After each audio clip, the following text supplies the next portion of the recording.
G'day there guys, it's Connor here again from Marquee Industries. Hope you're all having a fantastic day. I'm coming at you with some more stories from Reddit. So as usual, sit back, relax and enjoy.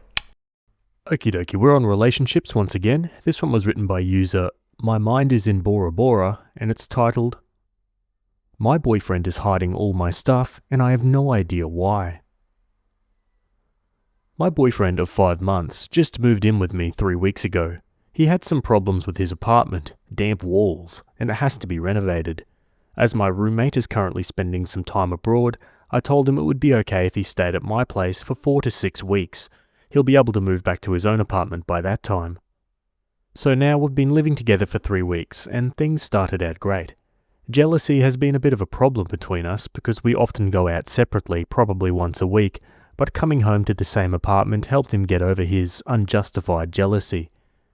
But there has been one new problem.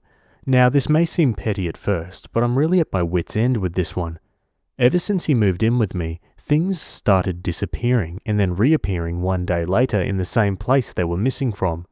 I'm talking about documents, small household items, and food. And it's not like losing keys and then finding them again somewhere. I specifically look for something in a certain place where it isn't, but is there the next day. For example, I like to take a chocolate bar with me to work in the morning, and for that I normally have a pack of chocolate bars at home. Shortly after he moved in with me, I woke up to find all the chocolate was gone. I asked him about it. He said he didn't know anything about it.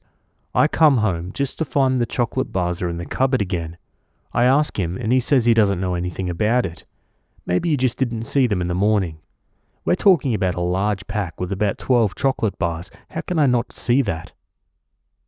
At first, I thought it was maybe some kind of strange humor, but he seems angry when I bring it up, and it's starting to really piss me off, because sometimes it's been items belonging to one of my friends that I wanted to give back to them and then couldn't, or it was certain documents I needed for a certain day.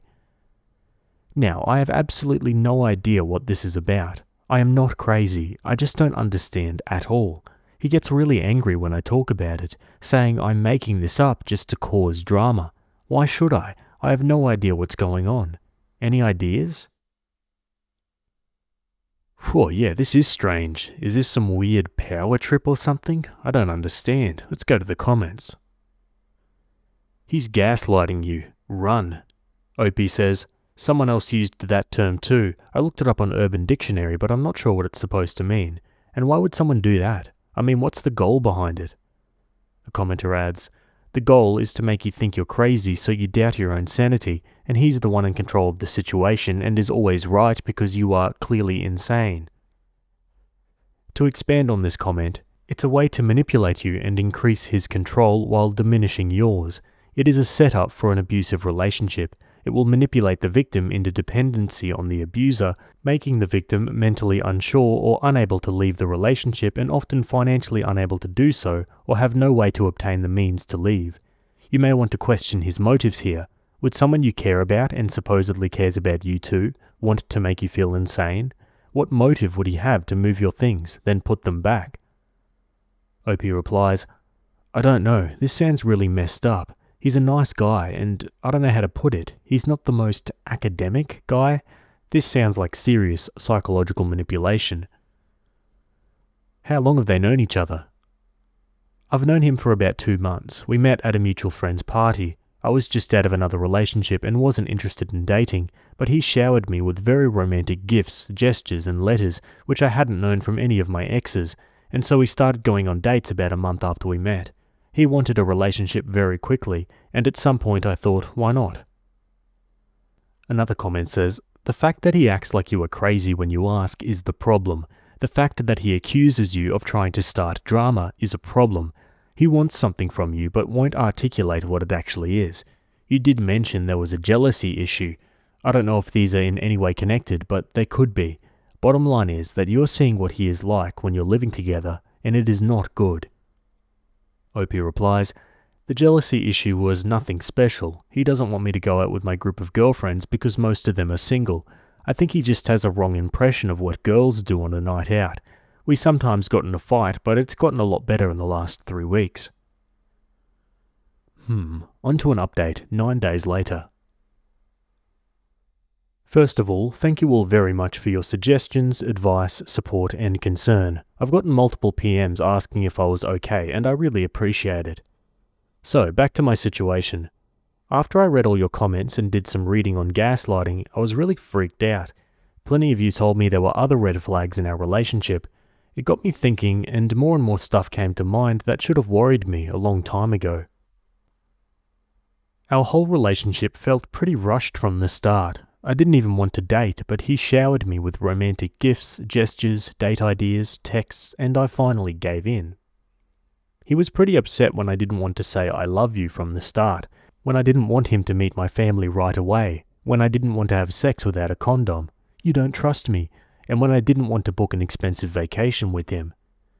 He was very jealous and didn't want me to go out without him, although he went out with his friends all the time. He made me cancel plans to spend time with him and then stood me up. He logged into my Facebook and changed my relationship status one day after we started dating as a surprise. I actually did worry at that, but thought he was just bad at making surprises. As one commenter pointed out, all the stuff that has gone missing had something to do with me leaving the house or meeting friends and family. A gift for my friend, a key to my parents' house, a USB stick I borrowed, documents for an application for a semester abroad, which we had a huge fight about because he didn't want me to go, etc. After I read all about gaslighting, I ordered a nanny cam. Unfortunately, the delivery took 4 days, and after day 1, I already knew I couldn't be with him any longer. I wanted him out of the apartment ASAP, and with as little drama as possible. I told him that my roommate had gotten a really interesting job offer and would cut her vacation short and come home in a week, so he had to move out. He was pretty angry, but I told him that there was nothing I could do. I also told him, as some of you suggested, that his landlord had to get him a place to stay and that he should call him. The next day, he told me that he'd talked to his landlord and he could move back in his own flat on the following weekend. The renovations had not taken as long as planned. At this point, I doubt the apartment ever had damp walls to begin with, but who knows. In the evening, he asked me if I wanted to move in with him because it works so well, and you don't like your roommate anyway. I never even said that.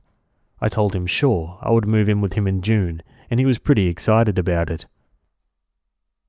While I was waiting for the nanny cam to arrive, there was one incident when something went missing. A book that I had ordered for my dad over Amazon and wanted to bring him the next day. At least, that's what I told my boyfriend. Of course, in the morning, the book was gone. I chose to ignore it, and he reacted quite strange to it. Even asked me on my way out if I'd taken the book with me. Why on earth would he ask that if he didn't expect a reaction from me? I just asked, "What book?" He said, "The book you wanted to bring your dad." I said, "I don't know what you're talking about." In the evening, the book was on my desk again, of course, and I ignored it again. 2 hours later, he casually walks by my desk and says, "Ah, that's the book I was talking about." I just said, "Oh, that book." He seemed pretty angry for the rest of the evening. 2 days later, the nanny cam finally arrived. I set it up while he was at the gym, and again, when he was there, placed a letter I needed for work on my desk. I wasn't surprised at all when it was gone a few hours later and reappeared the next day. When I finally was alone at home again and could check out the nanny cam evidence, I only saw what I already knew. He took the letter while passing the desk, put it in his gym bag, and put it back a few hours later. However, as soon as I saw the evidence, I decided against confronting him. To be honest, I was scared of his reaction and had already decided to break it off as soon as possible. Also, the camera didn't show me his motive, and I figured he probably wouldn't tell me anyway. However, it frustrated me very much that I would probably never know why he did it, and on the last evening before he moved back to his newly renovated apartment, I told him I wanted to watch an old movie called Gaslight. Thanks for the tip, everybody. It really is a great movie. He sat with me through the whole movie, but was quieter than usual while I talked the whole time about how unrealistic the movie was, and that he was obviously insane. I actually expected some kind of reaction from him, but he just sat there looking nervous. On Sunday, he took all his stuff back to his apartment. My brother had organised someone to come and change the locks, and as soon as that was done, I wrote my boyfriend a text telling him that it was over. I had no interest in being contacted again, that our breakup was final, and I thought it was very sad that he had to hide my things to keep the relationship interesting. Since then, he called me more or less non-stop, but I haven't picked up, and I won't. I know this isn't the most heroic or exciting ending. I could have confronted him with the video evidence, but instead I cowardly broke up with a text message. However, I really didn't want to confront him and have a dramatic fight. I just wanted it to be over as soon and as smoothly as possible. If there's anything I've learned from this, it's to not rush into a relationship. For the past 7 years, I've jumped from one long-term relationship to the next, and I think it's time to stay single for a while and concentrate on my college classes. For now, I'm going to stay at my brother's for 2 or 3 weeks, and I should probably change my phone number. I'm sorry that I can't give you any insight on why he did it. It may have been kleptomania, a prank, or messing with my stuff because something about me frustrated him. I'll probably never know. In all the texts he sent me, it only says that he doesn't know what I'm talking about and he never took my things. Wow, he's doubling down as well. But yeah, I think it's probably wise of OP to not confront him head on with this. He's already proven to be very unpredictable, and from what I've learned reading stories like this, it's that unpredictable people and breaking up with them is very dangerous. Okay, now for a final update, 2 months later. I'll try to keep it short this time. Unfortunately, my last update was locked, so I couldn't reply to every comment I would have liked to reply to. In the past few weeks, I've gotten some messages asking if I'm okay or still alive, so I thought I'd write one more update. I'd love to give you an overall happy update, but unfortunately, the breakup didn't go as smoothly as I first thought it would. I never picked up when my ex called me, and never wrote back to one of his countless messages, but I read most of them, and there was a certain shift in his messages after about 4 days, when he suddenly went from this, "I love you and miss you so much. I don't know what you think I've done, but I can assure you I didn't do anything wrong. Whoever told you that is a liar. Please give me another chance," to this. "You're such a whiny bee. No wonder you can't hold up a relationship with anyone. I hate you, and there's no second chance for us, no matter how much you wish for that. For your own sake, pray to not ever run into me again." I blocked his number later that same week, but had an overall bad feeling when some strange things happened.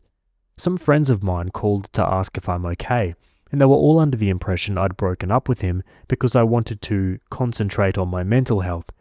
Twice I came to work and everyone was surprised to see me because someone had called to let them know I wasn't feeling well enough for working. When I asked who that was, they said he told them he was my doctor.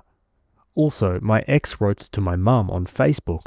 They actually never met in person, pretending to be a concerned friend asking about my well-being after my, quote, latest breakdown. It was very easy to clear some of that stuff up, especially with my family, but it was harder to do so at work. After 3 weeks at my brother's, I decided to move back into my own apartment, which was not a good idea. On the second evening, I saw my ex in front of the building, and then I saw him at least every other day, standing on the other side of the street, just looking across. After about a week, someone started to ring the bell at 3 a.m. for 5 days straight. Also, 3 times I came home and found a little piece of paper in front of my door with a flame drawn on it. It creeped me out so much that he had somehow managed to get into the building. I grew more and more afraid to leave the apartment, and finally decided to move back in with my brother and his family. My friend, whom I shared the apartment with and who is currently abroad, didn't take too well to the whole story.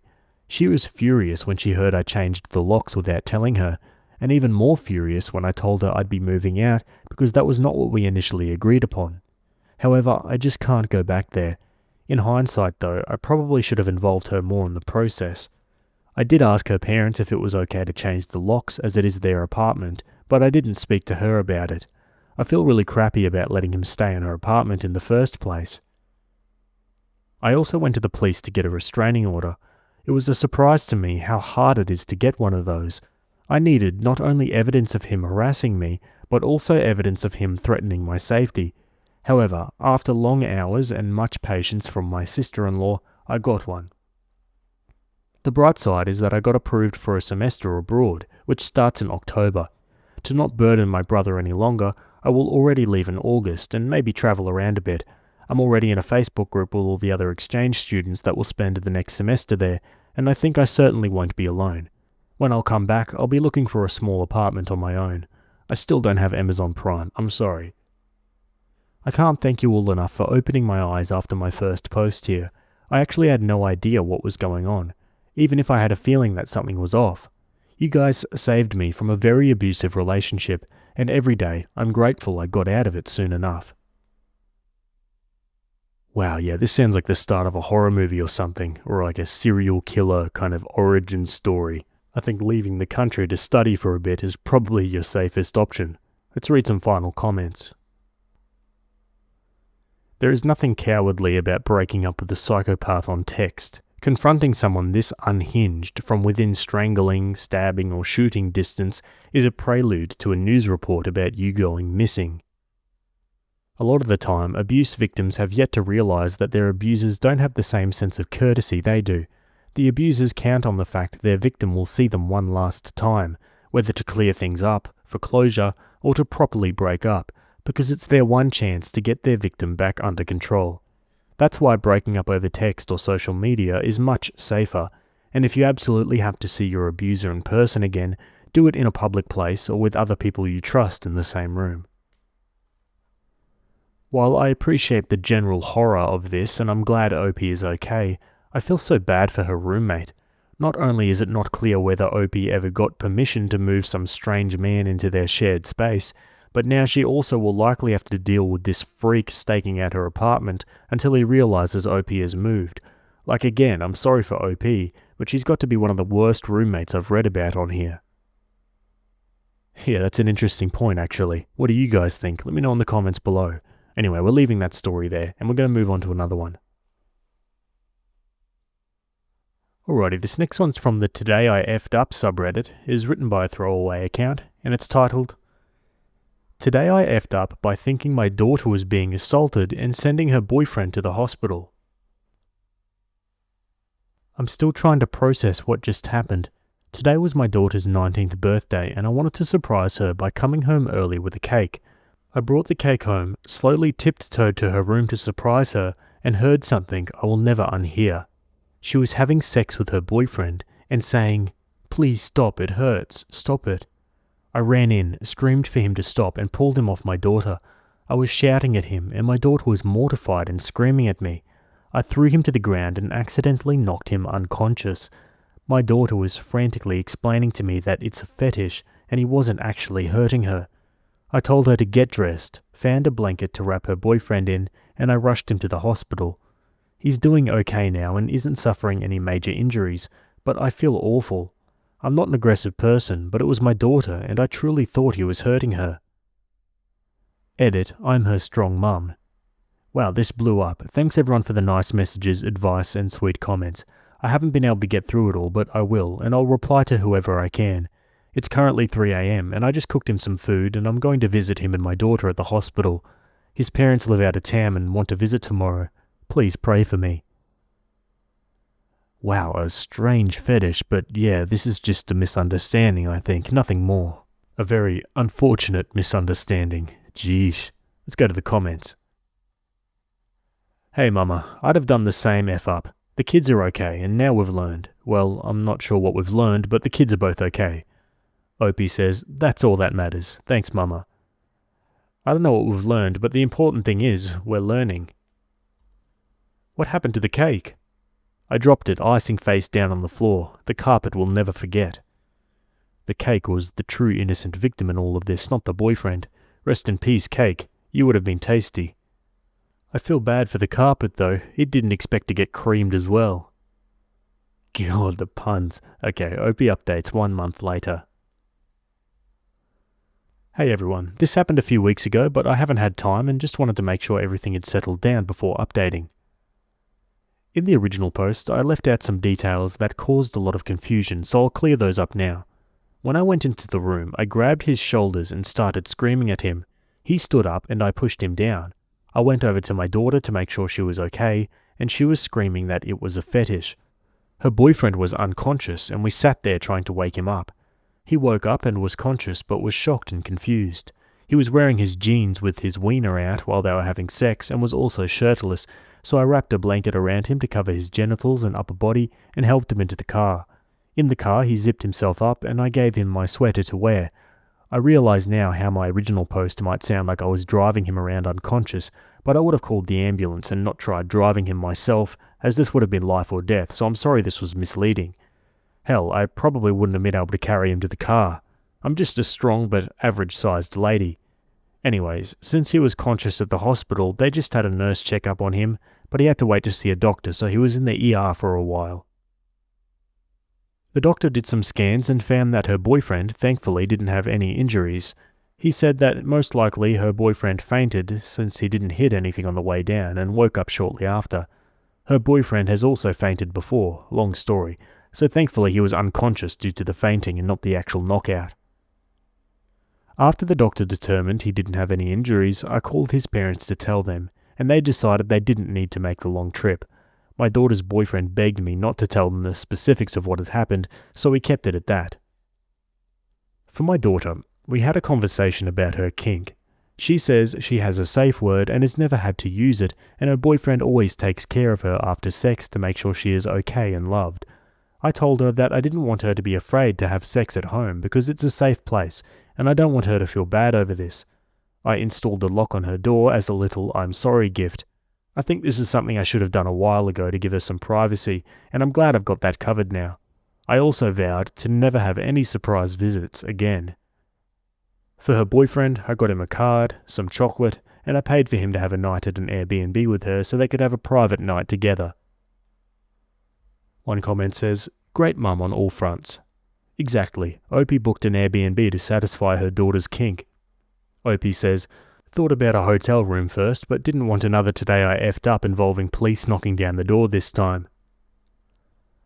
I think American culture is just too different. My parents told me, and I'm sure 90% of parents always say, "You're grown up, you can have sex with your girlfriend anytime you want. Be careful, use protection, assume the consequences, but just don't bang in our house. There are thousands of hotels and motels out there." Opie says, "I just know how expensive hotels and motels can get, and I'd rather this be happening in a safe place like home. If I didn't allow it at home, I'd be scared that she'd be doing it in other dangerous places, so it's fine with me." Yeah, solid parenting, I say. What do you guys think? Let me know your thoughts down below. Anyway guys, that's it from me today. Hope you guys enjoyed those stories. Thanks for making it to the end, and I'll see you all in the next video. Have a good day. Cheers.